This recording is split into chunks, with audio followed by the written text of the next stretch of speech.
જો આયુષ્યમાન કાર્ડ તમારી પાસે છે તો જલ્દીથી જલ્દી ઈ-કેવાયસી કરાવી લેજો, નહીંતર તમે આયુષ્યમાન કાર્ડનો ઉપયોગ નહીં કરી શકો. જી હા, ઓનલાઈન અને ઓફલાઈન બંને રીતે કરાવી શકો છો.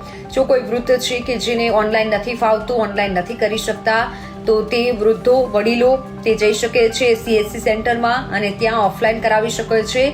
જરૂરી ડોક્યુમેન્ટ તમારે લઈને જવાનું છે અને ત્યાં જણાવવાનું છે કે મારે ઈ-કેવાયસી કરાવવું છે, એટલે બાયોમેટ્રિકના આધારે ઈ-કેવાયસી થઈ જશે. પણ જો તમારે ઓનલાઈન ઈ-કેવાયસી કરાવવું છે આયુષ્યમાન કાર્ડ, તો તે પણ જણાવું.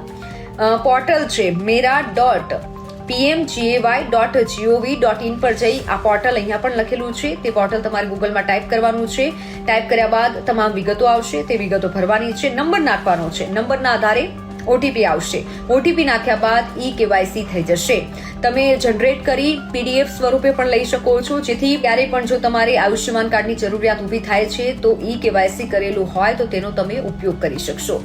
મેક્સિમમ મિત્રો સાથે, વડીલો સાથે આ વિડીયોને શેર કરજો, કારણ કે આયુષ્યમાન કાર્ડ ઈ-કેવાયસી કરાવવું જરૂરી છે.